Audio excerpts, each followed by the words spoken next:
Welcome to the Deep Dive. Today we're jumping into your sources on a real cold case, one of modern history's most tangled mysteries, the assassination of Olof Palme. He was the Swedish prime minister, killed back on February 28, 1986. Just set the scene for you. Stockholm, late winter, chilly evening. Palme and his wife Elizabeth, they're just walking home from the movies. No security detail. Yeah, they'd actually dismissed them earlier, took the subway, just, like regular people. Exactly. It really symbolized that open Swedish society they cherished. Mm-hmm. But then around 11:21 p.m., near the shop called Dekorima, everything changes. A tall guy appears, fires 2 shots. One hits Palme fatally. The other grazes Elizabeth. And the shooter just vanishes. Yeah. Gone into the night. The shockwaves must have been immediate. Oh, absolutely seismic. It wasn't just seen as a murder. It felt like an attack on Sweden itself. People immediately started comparing it to the JFK assassination. Right. And Palme was the first Swedish leader killed since, 1792? It kicked off this massive, massive police investigation, biggest in global history, apparently. Yeah. Wow. Okay, so let's try and unpack this. How could something like that happen, and why is it still unsolved after all this time? What made Palme himself such a target? Well, you kind of have to understand Palme first. He's fascinating. Born into an upper-class family, but he became a socialist. That seems unlikely. Right. He said a trip to America after the war did it, seeing the inequality, the segregation. He actually said, America made me a socialist. So as prime minister, he's building the Swedish welfare state, the people's home, universal safety nets, high taxes. That sounds like it would stir up opposition. Definitely. He was revered by many, sure, but conservatives, business leaders, they saw him as a major threat. Intense hatred, really. And that wasn't all, was it? His foreign policy was pretty bold, too. Oh, yeah. Active neutrality, he called it. But he wasn't quiet. He slammed U.S. actions in Vietnam, even compared the bombings to Nazi atrocities. Wow. Yeah.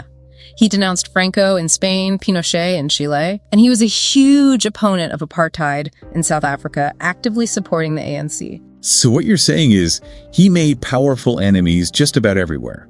Domestically, internationally. Pretty much, like you said, a forest of haystacks.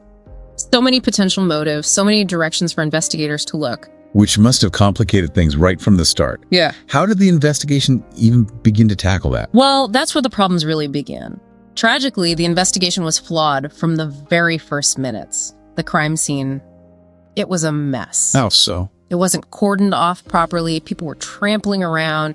Crucial forensic evidence, likely destroyed or contaminated immediately. Oh, no. And worse, some key witnesses were just allowed to leave without even giving their names. It's considered the original sin of the whole investigation. That's unbelievable. So you have this massive effort, 34 years you mentioned, hundreds of millions spent, 700,000 pages of files, over 10,000 people questioned. Yeah, staggering amount of resources. And it all started with those critical mistakes right at the scene. Mm-hmm. How did that initial chaos shape everything that came after? It cast a long shadow. It led to things like the whole Christer Pettersson affair. He was a local man, substance abuse issues, a history of violence. Right, I remember that name. He was convicted in '89, based pretty much only on Elizabeth Palme's identification of him in a lineup. But it didn't stick. Nope. Acquitted on appeal. The court pointed to extremely gross errors by the police, how the lineup was handled, how Elizabeth was briefed beforehand. It just fell apart. A huge blow to the investigation's credibility. So besides Pettersson, what other major issues hampered this massive, decades-long search for answers? Well, fast forward all the way to 2020, the chief prosecutor holds this big press conference. Yeah, a breakthrough. Sort of. He names a suspect, Stig Engström, known as the Scandia Man, because he worked nearby. He was actually one of the witnesses at the scene initially. Okay. So what was the evidence? That's the thing. It was purely circumstantial. Engström had been dismissed early on as unreliable. He'd also died back in 2000. So they named him, but then immediately closed the investigation because, well, he couldn't be prosecuted. For 34 years, naming a dead man based on circumstantial evidence. How did people react to that? Not well. Widespread disappointment, even anger. It felt like the state was just adopting a theory, one pushed by a journalist, actually, without bringing forward anything really solid or new. It didn't convince many people. It felt anticlimactic, I can imagine. And what about other leads? You mentioned his anti-apartheid stance earlier. Was there more to that? Yeah, the South Africa connection is one that just won't go away. It's compelling. Yeah. You had Former apartheid security officials actually testifying, suggesting their government was involved. Palme was a major thorn in their side. But no smoking gun. Exactly. Swedish investigators pushed, but they said they hit brick walls, couldn't get crucial documents out of South Africa, so it remains this really strong but ultimately unproven possibility. A big question mark. So if we step back and look at the bigger picture, people always say this assassination was when Sweden lost its innocence. What do you think that really means for the country? It's profound, yeah.